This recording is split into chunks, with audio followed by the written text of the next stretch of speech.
Movie शुरू होती है तो हम स्पेस में किसी ऑब्जेक्ट को मूव करता हुआ देखते हैं जो कि प्लेनेट अर्थ के पास से गुजर रहा होता है। अब गुजरते गुजरते उसका एक हिस्सा दुनिया के अंदर आ जाता है और एक हिस्सा स्पेस में ही रह जाता है।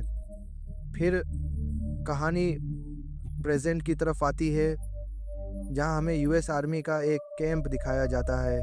वहां का जनरल कह रहा होता है कि डज को बुलाया जाए। डज इस मूवी का मुख्य किरदार है।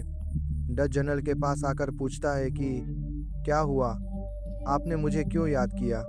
क्योंकि वह अब आर्मी के लिए काम नहीं करता था। पहले वह आर्मी में था और अब छोटे मोटे काम करता था, यानी किसी मिशन में मदद आदि करता था।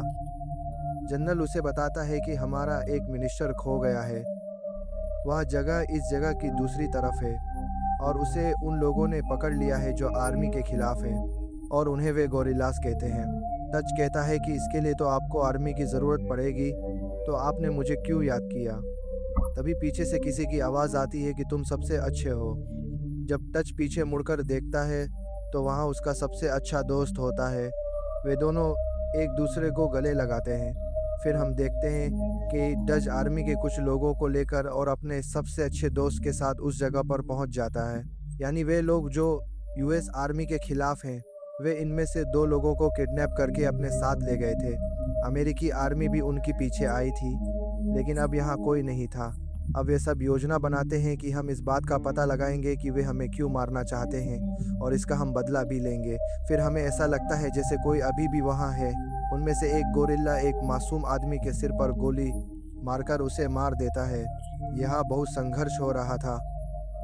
जब डच यह देखता है तो वह अपना गुस्सा नियंत्रित नहीं कर पाता और सबको मारने लगता है। वह इतनी तेज फायरिंग करता है कि सभी गोरिल्ला मारे जाते हैं, लेकिन उनमें से एक लड़की भी थी जिसे डच नहीं मारता और अपने साथ ले आता है, जो बेहोश थी।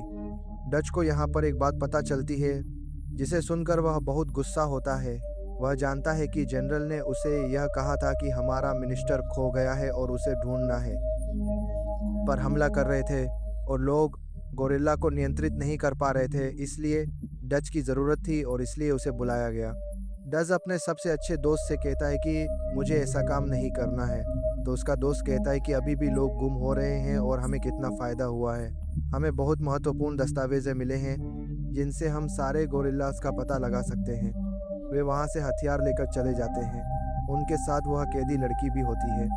चलते चलते जो आदमी उन्हें रास्ता दिखा रहा होता है वह वहीं रुक जाता है। डच को बताता है कि कोई हम पर नज़र रखे हुए है। सब लोग उस तरफ देखने लगते हैं। इस बीच वह कैदी लड़की भागने लगती है, लेकिन उनका आदमी उसे पकड़ लेता है। तभी उन दरख्तों में से, उस चंगुल में से कोई ऐसी चीज़ बाहर आती है जो इनविजिबल थी। वो एक आदमी को मार देती है और उसकी डेड बॉडी अपने साथ ले जाती है। जहाँ जहाँ इनके साथी का खून गिरा होता है, ये कहते हैं कि हम उसका पीछा करके देखेंगे कि आखिर वो गया कहाँ पर। और आखिरकार ये लोग उसी जगह पर चले जाते हैं जहाँ पर बाकी डेड बॉडीज लटी हुई थी। कि तभी उनमें से एक आदमी को कुछ आवाज़ सुनाई देती है और वो रुककर उस तरफ देखने लगता है। इसी दौरान वही इनविजिबल चीज उस पर अटैक करके उसे मार देती है। उसकी आवाज़ सुन के बाकी लोग भी वहाँ पर आ जाते हैं और अब की बार उस इनविजिबल चीज़ की आंखें दिखाई दे रही थी। सब लोग वहाँ पर आकर उस पर शूट करने लगते हैं। उनकी कन में जितनी भी बुलेट्स थी वो उस पर खाली कर देते हैं। इसी दौरान एक गोली उस इनविजिबल चीज़ को लग चुकी थी, जिसकी वजह से वो तर से आहें भर रहा था, चला रहा था और अब वो अपने असली रूप में आकर अपनी गोली निकालने की कोशिश कर रहा था।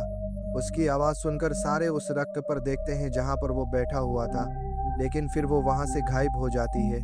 तो ये लोग प्लान करते हैं कि हम जंगलार के लिए जाएगा, जंगल में हर तरफ ट्रैप्स लगा देंगे ताकि अगर यहाँ से कुछ रहे हैं दरख्तों के ऊपर से होकर जाए तो इस ट्रैप में फंस जाए और फिर हम उसे पकड़ लें। अब ये लोग सारे के सारे ट्रैप सेट कर चुके थे और फिर एक जगह पर बैठ जाते हैं ये देखने के लिए कि वो कब यहाँ से कुछ रहेगा, लेकिन काफ़ी देर हो जाती है, वो यहाँ पर आता ही नहीं। तो टॉर्च खुद उठता है देखने के लिए और तभी वहाँ पर एक ट्रैप में एक इनविजिबल चीज़ भर जाती है। ये वही चीज़ थी जिसकी तलाश में थे ये लोग। वो देख तो नहीं रही होती, लेकिन मुसलसल वो उस ट्रैप में से फायर कर रही होती है, जो कि लेज़र की तरह था, और फिर खुद को ट्राइब से आज़ाद करवा लेती है। इसकी वजह से इनका एक और साथी ज़ख्मी हो जाता है। वो क्रिएचर भाग जाता है यानी वही इनविजिबल चीज़। उसको पकड़ने के लिए आर्मी का एक और आदमी और डच का बेस्ट फ्रेंड उसके पीछे जाते हैं। और दूसरी तरफ डच बाकी लोगों को देखता है जो कि जख्मी होते हैं। दूसरी तरफ हम देखते हैं कि डच और कैदी लड़की एक साथ चाह रहे होते हैं कि तभी उनको डच के बेस्ट फ्रेंड की चीखने की आवाज़ आती है। और यहाँ पर हम ये जान पाते हैं कि डच के बेस्ट फ्रेंड की भी डेथ हो गई। वो सब लोग दुखी होकर वहाँ से चलने लगते हैं, लेकिन उसी दौरान वो इनविजिबल चीज़ आकर उस आदमी को भी मार देती है जो इन्हें रास्ता बता रहा होता है। फिर जब बाकी बच्चे तीनों लोग आके भर रहे होते हैं तो इनके पीछे वही इनविजिबल चीज़ आकर उस अक्मी आदमी को भी मार देती है। डच जब ये देखता है तो उसे बहुत गुस्सा आता है। वो उस पर मुसलसल शूट करने लगता है, लेकिन वो चीज़ भी आगे से लेज़र शूट करती है जो कि डच के कंधे पर लगती है जाके और उसके हाथ से गन नीचे गिर जाती है। तो वो इस कैदी लड़की से कहता है कि तुम यहाँ से भाग जाओ, मैं आ रहा हूँ। और फिर थोड़ी देर बाद वो भी हिम्मत करके उठ के भागता है और फिर जाकर बहुत गहरे पानी में छलांग लगा देता है।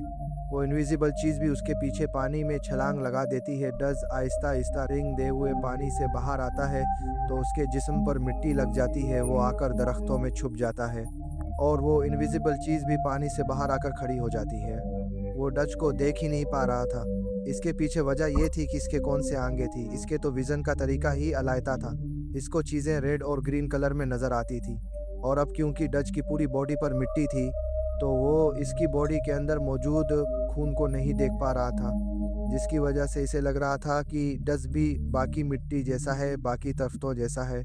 डच सोचता है कि मैं इसे बदला लेकर ही रहूँगा और वो ये प्लान करता है कि मैं अपने जिस्म पर मिट्टी ही लगी रहने दूंगा ताकि ये मुझे देख ना सके।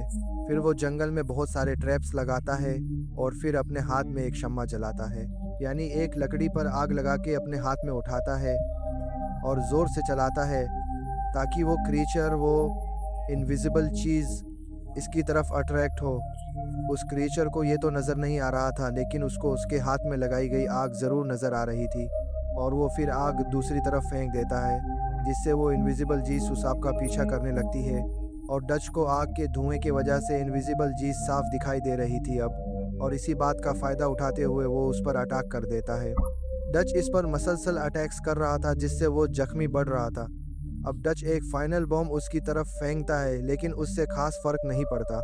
वो भी आगे से लेज़र शूट करता जा रहा था, जिसकी वजह से डच पानी में जाकर गिरता है। अब उसके जिस्म पर लगी हुई सारी मिट्टी धुल जाती है। उन विजिबल चीज़ भी इसके पास आ जाती है और उसे आसानी से देख पा रही थी। वो जब इसको पकड़ लेता है तो वो ये देख पाता है कि टच तो बहुत स्ट्रांग है। वो कहता है कि मैं इसे लेज़र से नहीं मारूंगा, मैं इसे लड़ाई करूंगा अपने हाथों से। वो टच को बहुत बुरी तरह मारता है, जिससे वो जख्मी हो जाटा है। अब टच रिंग रिंग कर आगे बढ़ता है और एक जगह पर लेट जाता है, तो उसे दिखता है कि यहाँ पर तो उसने ट्रैप लगाया हुआ है। वो खुश हो जाता है, तो वो उस क्रीचर से कहता है कि आओ सामने आओ, लड़ो मुझसे। तो वो एलियन क्रीचर वहाँ पर आ जाता है जहाँ पर ट्रैप लगा हुआ था। डच जो कि पत्थर लेकर आया था उसे मारने के लिए, वो ये देखकर रुक जाता है कि ये तो वैसे ही मरने वाला है। उसके दिल में रहम आ गया था, लेकिन वो एलियन क्रिएचर बहुत बुरा था। वो अभी भी पास नहीं आता और एक चीज़ पकड़कर एक बॉम्ब को एक्टिवेट। ये ब्लास्ट इतना शदीद था कि ऊपर से लोग हेलीकॉप्टर्स में जा रहे थे, उनको भी ये फील हुआ। तो वो नीचे आकर देखते हैं और वहाँ पर उन्हें टच दिखाई देता है, जिसे वो लोग बचा लेते हैं। और उसी हेलीकॉप्टर में वो कैदी लड़की भी होती है, यानी वो भी रेस्क्यू कर दी गई। इसी के साथ ये कहानी यहीं पर ही ख़त्म हो जाती है।